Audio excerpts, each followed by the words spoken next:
This is more true than you'd think. Wicked Little Letters comes to us from director Thea Chirac, who did Me Before You as well as other projects, and was written by Johnny Sweet. This sounds like the name of a journeyman wrestler, either in the British Indies, maybe working with Big Daddy. That's a deep cut for British wrestling fans if you know what the fuck I'm talking about. You know, exotic Adrian Street, may he rest in peace, was not a big fan of Big Daddy. How could you be? Look at the fucker. He didn't have any goddamn clue what he was doing in the ring, and he couldn't fucking move at all. But exotic Adrian Street was tremendous, and Johnny Sweet could have teamed with exotic Adrian Street, except he didn't. He obviously didn't. He wrote this movie. I just went over that. Maybe if he was an American wrestler, maybe if he was working for Roy Shire or working for Mike LaBelle, maybe Vern Gagne in the AWA would have booked him. And from Hollywood, Johnny Sweet. Could have replaced Hulk Hogan in the AWA. I mean, Christ. Vern Gagne fucked that up. This has nothing to do with Wicked Little Letters. I just got caught up on the name Johnny Sweet. But he's done television and had some roles throughout his career. You can check out the respective IMDb pages for the full list of their work. And this takes place in a township or hamlet.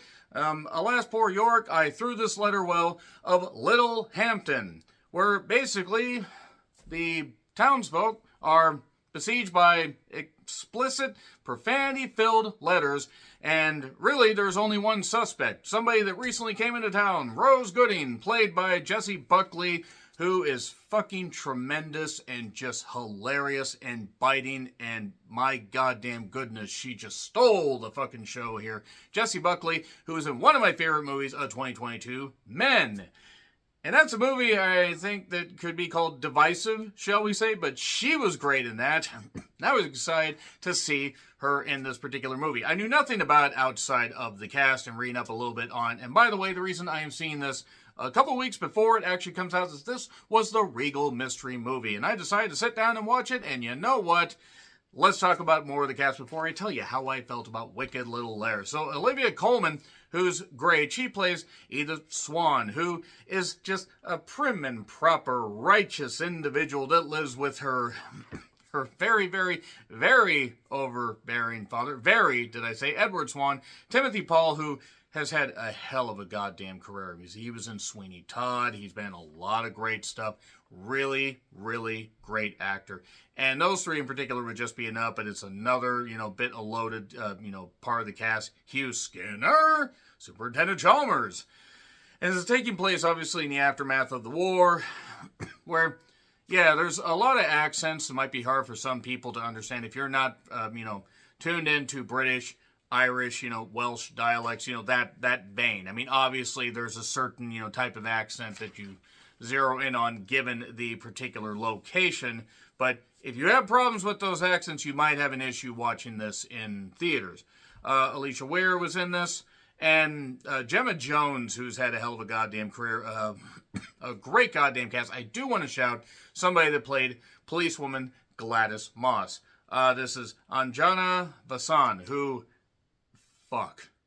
I need to see more that she's in, because not only was she very biting, not only was she very hilarious, not only did she do her role quite well in this, but fucking hell, she is gorgeous. Good goddamn Christ. Holy hell. Look at her captivating. She commands the screen. And also, the way this is filmed, it kind of, was like, it was kind of like, a British serial, shall we say, a British, comedy, mystery, not Agatha Christie-like stuff, but it would be something you might find on BBC. Not that BBC. Maybe with BBC, I don't know, there are a few African-American individuals in this. Anyway, you might find this on the BBC network, or you might find this on, BritBox or stuff like that. It seems more like a streaming movie as far as the concept, and as far as the layout, and as far as the fact that while the cast is very talented, very loaded, they've had some pretty damn good careers. Jessie Buckley is still rising up and doing some great stuff, and I can't wait to see what else she does after this. This also strikes you very much as a film that you could just wait for streaming. I encourage you guys to check it out in theaters, by the way, and why is that? Because it's funny. It is quite funny. It is quite laugh out loud funny at moments. There are some uneven moments. I think that the movie itself doesn't quite reach the full potential of its concept. And you can read up on this particular story and everything, because there's a little bit of truth in here. I mean, there are a few liberties are taken with history, but as far as the tone of it, when it just goes into full comedy, expletive-laden stuff, and Jessie Buckley just being goddamn great as just a sweary, tell it like it is Irish woman, she's great. She's fucking great. And Olivia Colman, she's had a hell of a career. Great as far as playing Edith, the shocked one. And I will say the one fault of the movie, the mystery part of it, it's very fucking obvious who is behind the letters from the beginning.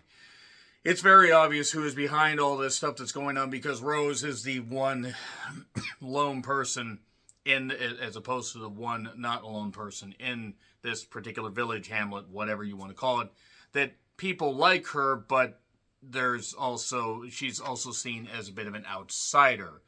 And how much do you really know about people? Do you really know somebody as well as you think? Like, who actually, some of the best people might actually be the worst. Some of the most sweary people might actually be pretty good. There's a good, nice flow to it. The movie doesn't stumble or anything. It's just the tone's uneven.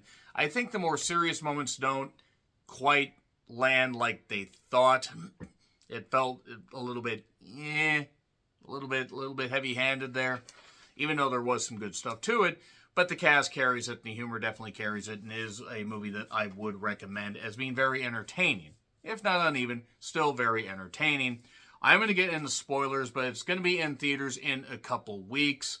If you don't see it in theaters, you could just wait for streaming. This is probably something we'll find more of a life on streaming. But that being said, great cast, great humor, and Anjana Vasan, my God, again, I cannot put over. I really hope I got close in the ballpark of that name, but fucking hell, I need to check out more stuff she's in. She was great here. 3, 2, 1, spoilers. It's Edith. It's Edith. That's who it is. Why is Edith doing this?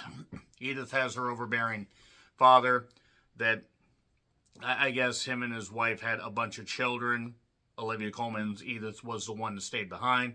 She felt repressed. The way that she wrote certain, letters, especially AG, led everybody to eventually buy into the fact that she was the lone person. Obviously, it wasn't Rose because, as Jessie Buckley eloquently and swearily put it, why would I write these letters when I could just go fucking say it? And that's what she would do. She said a line at one point, I think this is when she was talking to Gladys about something in particular, but she said, fucking Jesus shat on the cross. Can't do the accent, but goddamn, she was great. Again, the humor carries it. The tone is kind of uneven. And Edith writing the letters wasn't particularly shocking. The dad, obviously, being overbearing and everything, he is not guilty either. He called CPS, Child Protective Services, just in case you don't know what the lettering means, on Rose. And Rose has her own skeletons in her closet as far as her daughter. Not being fully true about what happened with the father. He did not die in the war. He actually ended up just being kind of a deadbeat dad. I believe that's what's implied. Again, there were a few pieces of dialogue that were hard for me to understand, but there was some good stuff here, and you could definitely appreciate it. Plus, you get to see Jessie Buckley moon the camera, and that was good, but also she improvised that, apparently. Good stuff, though. Sure, they had African-American judge years and years and years and years before that part of the world would necessarily have that, but that's okay. Representation is fine. If you're going to take this much of a liberty with history, then you're just going to end up having to do stuff like that.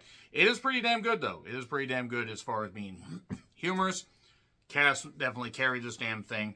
I'm not going to call it perfect. I'll say for entertainment purposes, it gets a B+, but it is quite good. So that's really all I have to say right there. Check it out. Let me know how you guys feel when you see it. And I'd love to hear your guys' thoughts in the comments, your guys' thoughts about, the cast and everything. And if any of you are familiar with who played Gladys Moss, Anjana Vasan, and you can tell me what the hell she's been in that I should check out, please do, because, fuck, she was great. She was great as staying up and, not taking no for an answer, working really hard to prove the innocence of Rose. And handwriting always comes down to it. The police, were trying to take credit for her, but she was the one that really did well. And it turned out that, Edith ended up serving, some hard time, shrieking Ray trailer noises. Maybe not anymore. That's mean. And, yeah, overall, it turns out to be pretty good. Again, uneven, but it was what it was. So that being said, in case you missed it, B+, entertaining. Let me know your thoughts in the comments. Like, share, subscribe, Twitter handle in the description. I'm John Ritlin. I'll see you soon.